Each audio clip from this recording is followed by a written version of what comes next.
네, 안녕하세요. 조선을 담당하는 대우멘토 황대근입니다.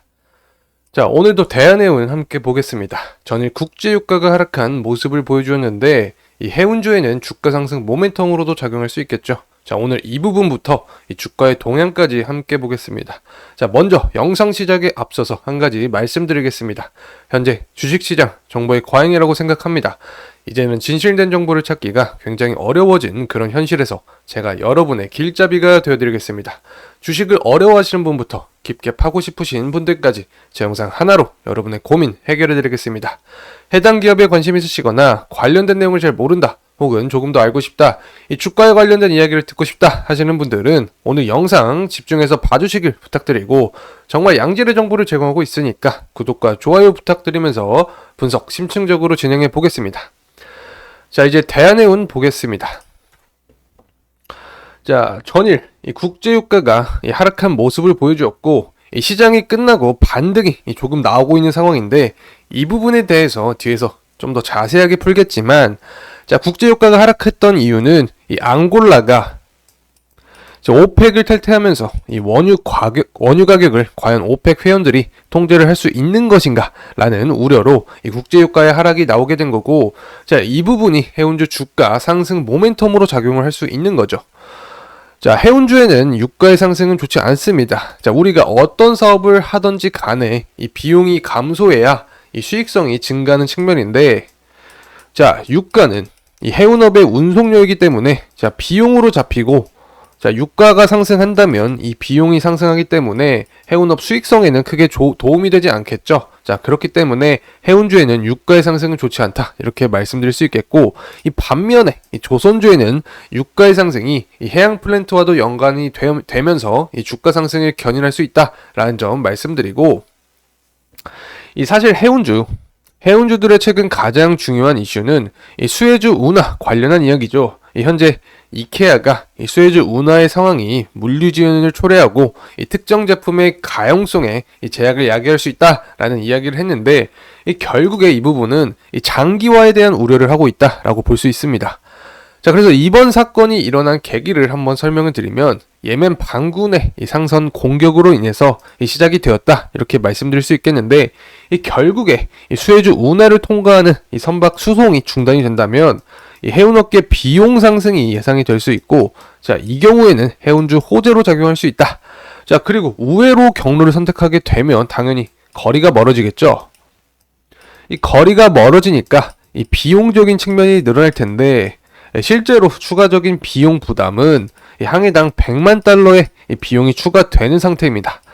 자, 그리고 우회의 경로를 선택하게 되었으니까 시간 역시 증가하겠죠. 자, 시간 역시 7일에서 10일의 시간이 추가될 것으로 추정이 된 상태입니다. 자, 그래서 여기 보게 되면 이 우회 경로가 아프리카인데, 이 아프리카로 우회를 하게 된다면 이 관련 국가들의 영향이 클 수 있습니다. 자, 가장 큰 영향을 받는 국가는 이 그리스, 불가리아를 뽑고 있는데, 결국에 이 그리스, 불가리아도 유럽에 속하기 때문에 유럽 국가들에게도 영향을 미친다는 거죠. 사실 홍해 사건은 이 자체적으로 에너지를 생산하는 미국보다도 유럽에 더 많은 영향을 미칩니다.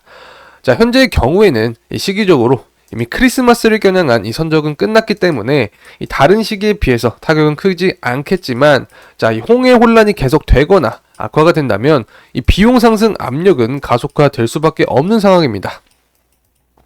자, 그래서 이 원만한 해결이 되지 않는다면, 자, 유럽을 떠나서 이 미국부터 이 전 세계 이 경제의 도미노 효과를 가져오기 때문에 계속해서 우리는 결과를 추적해야 한다는 점. 그래서 결국에 이렇게 되면 이 단기적으로는 해운주 주가에는 좋은 영향을 줄 수 있지만, 이 매크로적인 측면, 이 전체 증시 하방을 받게 되면 결국 해운주도 같이 하락할 수 있다라는 점 말씀드릴 수 있겠습니다. 자, 그래서 차트 한번 보면서 이야기를 해보죠. 자, 영상을 찍는 시점이 장 시작 전이었는데 이제 시간이 흘러서 장이 시작이 되었습니다. 자, 앞서서 말씀드렸듯이 이 주가 상승이 나오고 있네요. 자, 이 21선을 지지해주면서 이 상승해주는지가 중요한 시점이고, 이 매물대가 많다고 할 수 없는 구간이기 때문에 만약 하락이 나오면 밑에까지 이탈하면서 강한 하락이 나올 수 있다. 자, 그래서 매물대가 많은 이 121선과 60일선까지도 주가 하락이 나올 수 있다라는 점 말씀드릴 수 있고, 또 상승이 나와준다면 5일선까지 이 상승이 나와주면서 이 저항을 받을 수 있다라는 점 말씀드릴 수 있겠습니다. 자, 또한 이 대한해운의 추가적인 주가 상승 모멘텀은 당연히 발틱 운임 지수와도 관련이 있죠. 이 조선주는 신조선가 지수와 이 주가의 관계가 있지만 해운주 중에서 이 대한해운 또 흥하해운, 페노션 같은 종목들은 특성상 이 발틱 운임 지수와 주가의 상관 관계가 있다라는 점.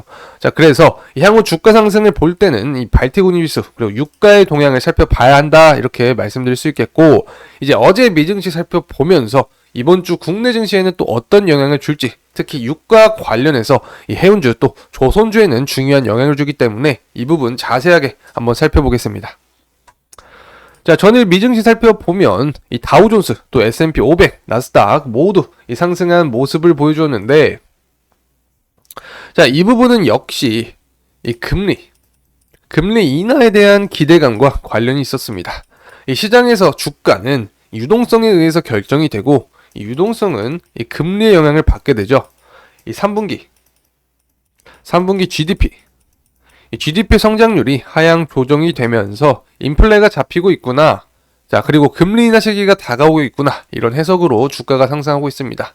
이 사실 유럽 증시 같은 경우는 유럽 중앙은행의 영향을 받고 또 금리 인하에 대해서 아직까지 선을 긋고 있는 상태다. 자, 그렇기 때문에 시장 상황이 그렇게 좋다라고 볼 수 없는 상황이라는 점.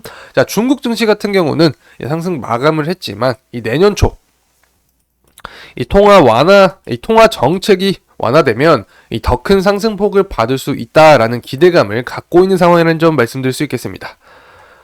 자, 국제 유가 같은 경우에는 하락 마감을 했는데, 자, 앙골라가 이 오펙을 탈퇴하겠다고 밝히게 된 원인이 그 계기가 되었습니다.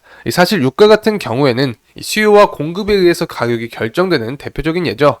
특히 오펙의 공급에 의해서 석유 가격이 결정되는데, 이 앙골라가 오펙을 탈퇴하면서 과연 이 오펙 회원들이 석유 가격을 통제할 수 있을 것인가에 대한 우려가 드러나고, 이 부분, 이 통제에 대한 불안감으로 가격이 하락했다 이렇게 볼 수 있습니다.